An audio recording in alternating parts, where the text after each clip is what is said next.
So, obviously we've got Lorna Dea here. Yeah? Yeah. Said it right again. I'm doing very Lorna well Dea, today. like a cup of So, tea.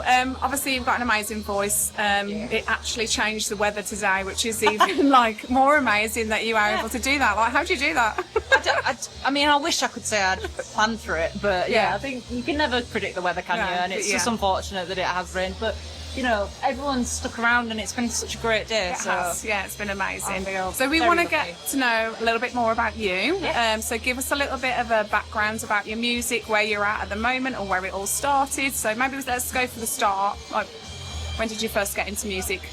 So I probably came into music quite late, to be honest. Okay, like like a lot me. of people kind of come Yeah. into music in like their teens. Yeah. But I actually started music professionally when I was in my early 20s.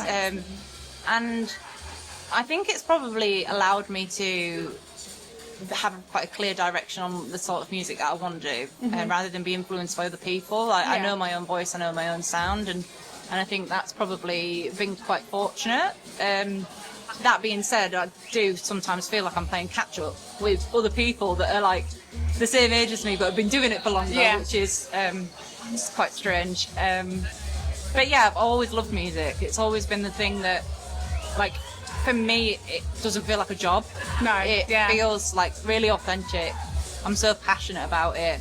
Writing just feels like an extension of me, but connecting with an audience via my music, it feels like magic. Like, without sounding really cheesy, it feels like magic. So getting up on stage and seeing people actually connecting with a song that you've written, there's just no feeling like it. And I just feel so lucky to be doing what I'm doing. So you've played at some pretty big places as well. So just tell us a little bit about that. Maybe what's your favourite place that you've as like stage that you played on?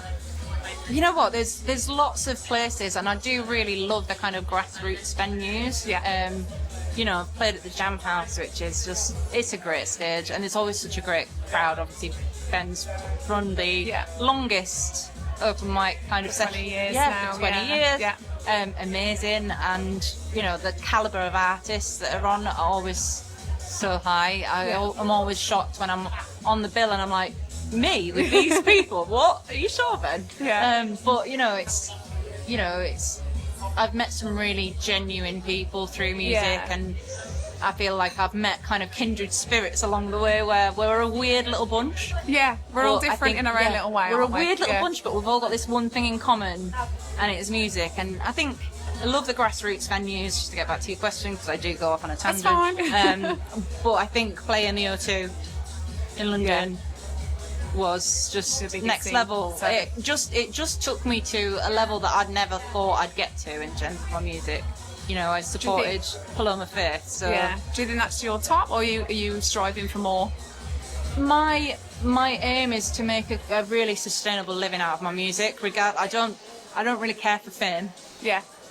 But from my perspective, if I could pay all my bills just by doing music, Yeah, it would be and doing my amazing. own music, original music, would be a dream come true. Like, I work a 9-to-5 job, like most musicians do, in terms of, you know, we do music on the side. But for me, it's a real aim to be able to do music full time and not have to rely on a second job to pay my mortgage. And, you know, all the adult things and that we put have all to do. your energy into music. Yeah. Yeah, that would be the lovely. It would be lovely, but yeah. you know, I could go into weddings singing, and you know, I'm not saying that's a bad thing, but for me, I want to be doing my own original stuff. Yeah. So to make a living out of that would just be a dream come amazing. true.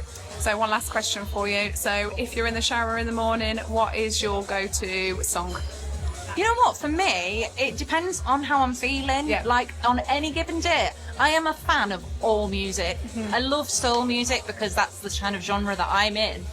And obviously I'm heavily influenced by that style of music, but I will listen to cheesy pop, I will listen to like country, all sorts, and it genuinely is, how do I feel on that day? Yeah. And normally is it like upbeat stuff, or are you like a morning person? Or Usually, not? I am a morning person. I go to the gym first thing in the morning, and I come back, have a shower. So, you know, I've not been, you know, my other half's heard me singing, you know, Steps, or he's heard me singing, you know, Lana Del Rey, all sorts of things. So Yeah. I think, you know, from me, it's genuinely, how do I feel on that given day? But Lovely. Yeah.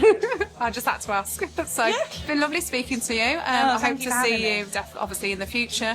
Like everybody else that I've seen here. they've I just want to been hear your amazing. music. Yeah, so you're sticking around? Yeah, definitely. Lovely. We're going to Great. grab some food and then we'll be Brilliant. back. Great. Okay. Thank you. Fabulous.